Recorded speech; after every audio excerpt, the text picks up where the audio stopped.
ನೀವು ಈ ಘಟನೆಗಳನ್ನು ಇನ್ಸಿಡೆಂಟ್ಗಳನ್ನು ಹೇಗೆ ನೋಡ್ತೀರಿ ಅನ್ನೋದು ನಿಮ್ಮ ಧಾರ್ಮಿಕ ನಂಬಿಕೆ ಇಂಟರ್ಫಿಯರ್ ಆಗುತ್ತಾ ಅಲ್ಲಿ? ನೀವು ಹುಟ್ಟಿರುವಂಥ ಧರ್ಮ, ನಿಮ್ಮ ಧಾರ್ಮಿಕ ನಂಬಿಕೆ, ನಿಮ್ಮ ಪರಿಸರ, ನಿಮ್ಮ ಪೂಜಾ ಪದ್ಧತಿ ಅದು ಇಂಟರ್ಫಿಯರ್ ಆಗುತ್ತಾ?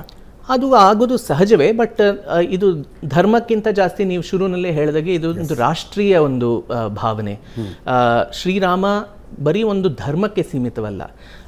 ನಾವು ಬೇರೆ ದೇಶದಲ್ಲೂ ನೋಡಿದ್ರೆ ಸೌತ್ ಈಸ್ಟ್ ಏಷ್ಯಾನಲ್ಲಿ ಇಂಡೋನೇಷ್ಯಾ ಮುಸ್ಲಿಂ ಬಹುತೇಕ ಒಂದು ರಾಜ್ಯ, 97% ಮುಸ್ಲಿಂ. ಆದರೂ ಇವತ್ತಿಗೂ ಅಲ್ಲಿ ರಾಮಲೀಲಾವನ್ನು ಅವರ ನ್ಯಾಷನಲ್ ಡಾನ್ಸ್ ಆಗಿ ಅವರು ಇದು ಮಾಡ್ತಾರೆ. ಆ್ಯಂಡ್ ಬೇರೆ ಬೇರೆ ಥೈಲ್ಯಾಂಡ್ ಆಗಲಿ, ಕ್ಯಾಂಬೋಡಿಯಾ, ಬಾಲಿ, ಇಲ್ಲೆಲ್ಲ ಸೌತ್ ಈಸ್ಟ್ ಏಷ್ಯನ್ ಕಂಟ್ರೀಸ್ನಲ್ಲಿ ರಾಮಕೇನ್ ಅದು ಬಂದು ರಾಮಾಯಣನ ಥೈಲ್ಯಾಂಡ್ದು ನ್ಯಾಷನಲ್ ಎಪಿಕ್, ಅದು ರಾಮಕೇನ್. ಅಲ್ಲಿ ಬೇರೆ ಬೇರೆ ಅದ್ರ ಲೋಕಲ್ ಕಸ್ಟಮೈಸೇಷನ್ಸ್ ಮಾಡಿ, ವೇರಿಯೇಷನ್ಸ್ ಮಾಡಿ, ಇಲ್ಲೂ ನಮ್ಮ AK ರಾಮಾನುಜಂ ಬರ್ದಂಗೆ 300 ರಾಮಾಯಣಸ್, ಪ್ರತಿ ಭಾಗದಲ್ಲಿ ಒಂದು ಬೇರೆ ರಾಮಾಯಣ. ಕಂಬ ರಾಮಾಯಣ ತಮಿಳ್ನಲ್ಲಿರ್ಬೋದು, ನಮ್ಮ ಕಡೆ ಕನ್ನಡದಲ್ಲಿ ರಾಮಾಯಣ, ತುಳಸಿದಾಸ್ ರಾಮಾಯಣ, ವಾಲ್ಮೀಕಿ ರಾಮಾಯಣ. ಸೊ ರಾಮ ಒಂದು ರಾಷ್ಟ್ರ ಪುರುಷ. ಅವರು ಒಂದು ಧರ್ಮಕ್ಕೆ ಸೀಮಿತ. ಹಿಂದೂಗಳು ಅವ್ರನ್ನ ದೇವರ ಹಾಗೆ ಭಾವಿಸಿ ಪೂಜೆ ಮಾಡ್ತೀವಿ.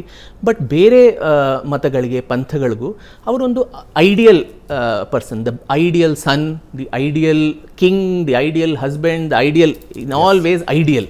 ಸೊ ಆ ಒಂದು ರೀತಿಯಲ್ಲಿ ಅವ್ರನ್ನ ನೋಡಿದ್ರೆ, ಇವ್ರನ್ನ ಬೇರೆ ದೇಶದಲ್ಲಿ ಅವ್ರನ್ನ ಸೆಲೆಬ್ರೇಟ್ ಮಾಡ್ತೀವಿ. ಅವರ ಹುಟ್ಟಿದ ದೇಶ, ಅವರ ಹುಟ್ಟಿದ ಊರು, ಅವ್ರು ಹುಟ್ಟಿದ ಜಾಗದಲ್ಲೇ ಅವ್ರಿಗೊಂದು ಜಾಗ ಇಲ್ಲ ಅಂತ ಹೇಳಿದ್ರೆ ಅದು ಅದಕ್ಕಿಂತ ಜಾಸ್ತಿ ವಿಪರ್ಯಾಸ ಬೇರೆ ಏನಿರಕ್ಕೆ ಸಾಧ್ಯ ಹೇಳಿ.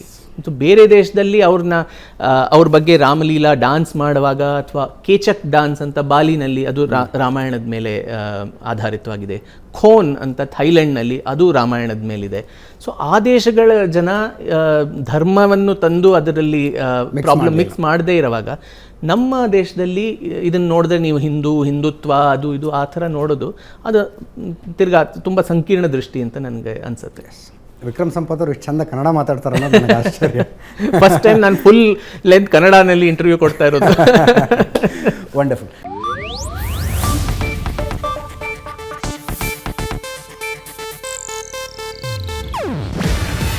ಇದು ಏಷ್ಯಾನೆಟ್ ನ್ಯೂಸ್ ನೆಟ್ವರ್ಕ್ ಪ್ರಸ್ತುತಿ. ನೀವು ನೋಡ್ತಿದ್ದೀರಾ ಏಷ್ಯಾನೆಟ್ ಸುವರ್ಣ ನ್ಯೂಸ್.